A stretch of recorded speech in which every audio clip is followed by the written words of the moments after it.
Ay andito na naman ang inyong teacher vlogger, Teacher Love Channel. Ngayong araw, Hearts Day. Special tayo. At syempre, hindi mawawala ang agawan sa araw ng mga puso. Sharing pala. Ayan na, ready na yung banderitas na hugis puso. Punong-puno ng candies. Rule, papaluin mo lang pero ang totoo, survival of the fastest ito.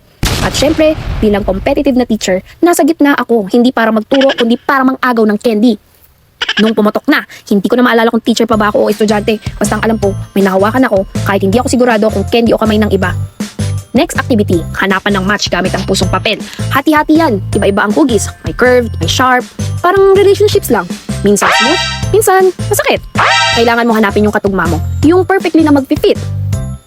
Kaso, kahit anong ikot ko, wala pa rin akong match. So, naisip ko, hindi talaga ako pang puzzle.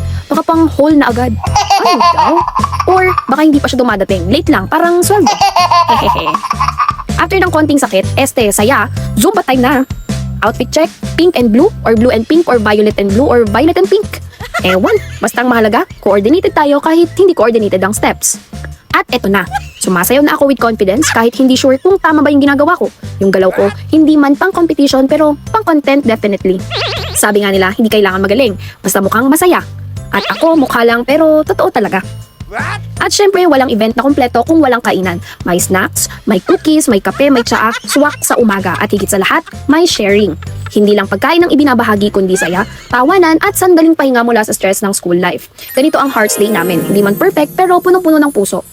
Sige, don't forget to like, share, and follow Tandaan, hindi mo man mahanap ang match mo ngayon, at least nakahanap ka ng candy. See you on the next vlog! Bye-bye! My loves, thank you for watching! Don't forget to hit follow, subscribe, and share this video. Let's spread happiness and love, love, love!